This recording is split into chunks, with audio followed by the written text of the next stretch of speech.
अभी हम लोग पढ़े कि विधायिका 2 जगह पे होती है, पहला संसद में और दूसरा विधानसभा में। तो संसद में किस तरह से कानून बनते हैं, कितने एमपी होते हैं, 543 होते हैं और किस तरह से पीएम बनते हैं, हम पढ़ लिए। यानी 543 जिनके पास एमपी होंगे, उन्हीं का सरकार बनेगी। अब आते हैं विधानसभा में। विधायिका मतलब कानून बनाना। 2 जगह पे कानून बनते हैं, हम लोग जान चुके हैं। पहला संसद भवन में और दूसरा विधानसभा में। विधानसभा क्या होती है? जब किसी राज्य के लिए कानून बनाना हो, डेवलप करना हो, तो वो सब विधानसभा करती है। यानी राज्य के लिए कानून बनाने के कार्य विधानसभा में होती है। और विधानसभा में बैठते हैं विधायक। कौन बैठते हैं? विधायक। विधायक हम इंग्लिश में लेजिस्लेचर कहते हैं। राज्य के लिए कानून बनाने का कार्य विधानसभा करती है और विधानसभा में कानून बनाते हैं, बैठते हैं विधायक। कि हमारे इंडिया में 2 ही जगह कानून बनते हैं, संसद में, विधानसभा में। तो इंडिया में संसद तो सिर्फ एक ही है, पार्लियामेंट।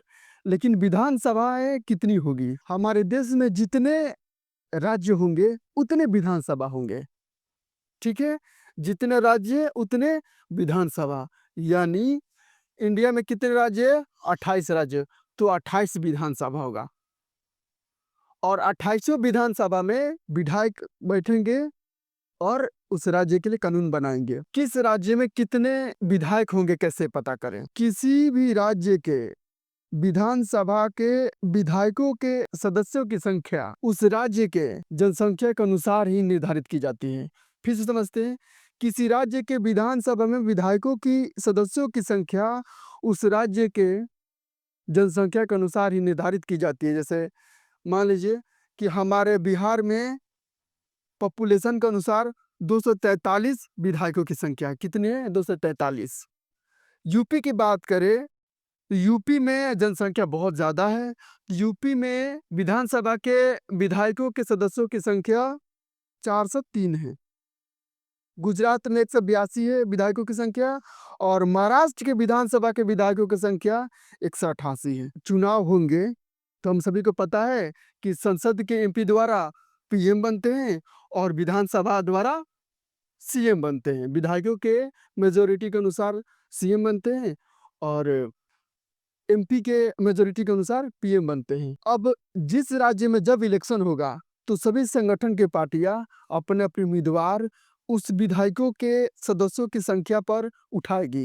जैसे मान लीजिए बीजेपी हो गई, कांग्रेस हो गई।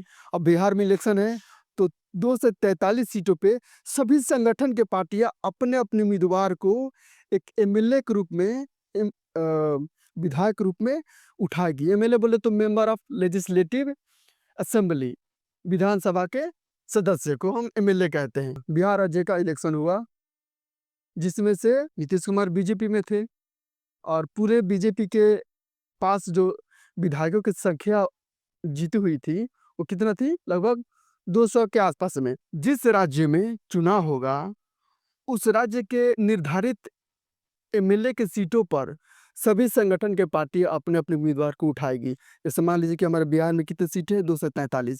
243 पर बीजेपी भी अपने उम्मीदवार 243 सीटों पर उठाएगी, कांग्रेस भी उठाएगी, बीएसपी भी उठाएगी, एएसपी भी उठाएगी। मतलब जितने भी संगठन के पार्टियां सब अपने अपने उम्मीदवार को उठाएगी। जैसे अभी देख लें, बिहार में इलेक्शन हुआ तो बीजेपी के जो सीट है वो कितना हुआ? बीजेपी को मिला था विधायकों की संख्या 89 गो और जेडीयू यानी जनता दल यूनाइटेड नीतीश कुमार जी इनको मिला था 85। आरजेडी को मिला था, आरजेडी बोले तो तेजस्वी यादव, राष्ट्रीय जनता दल यूनाइटेड, इनको मिला था 25 सीटें। कांग्रेस को मिला था, कांग्रेस को मिला था 6। 243 सीटों पर जब चुनाव हुआ तो बीजेपी को मिला 89 सीटें विधायकों की, जेडीयू को यानी नीतीश कुमार जी को मिला 85 और आरजेडी तेजस्वी यादव जी को मिला 25 सीटें। में विधायकों के सदस्यों की संख्या 243 और 243 में से जिन पार्टी के पास विधायकों की ज्यादा संख्या होगी उसी पार्टी का मुख्यमंत्री के रूप में सरकार बनेगी और वही सरकार हमारे राज्य को चलाएगी। तो सीधे-सीधे पता चलता है कि बीजेपी को 89 मिला और जेडीयू को 85 मिला और ये दोनों पार्टियाँ लगभग एके में हैं। तो ज़्यादा सीटें हो गई।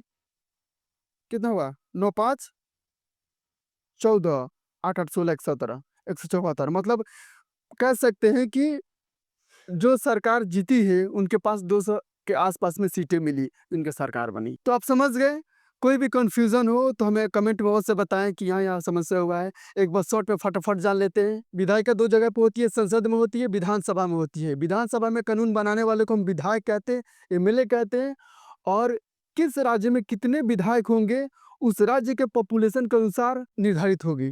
जैसे बिहार में 243 एमएलए हैं, विधायक हैं, यूपी में 403 हैं, गुजरात में 182, महाराष्ट्र में 188। अब जिस पार्टी के पास ज़्यादा विधायकों की संख्या होगी, उसी पार्टी का मुख्यमंत्री के रूप में सरकार बनेगी और विधानसभा मुझे लगता है कि अच्छे से समझ गए। फिर मिलते हैं अगले लेक्चर में, तब तक के लिए कमेंट कर दें, लाइक करें, सब्सक्राइब करें। आपका दिन मंगलमय हो। जय हिंद, जय भारत, जय संविधान।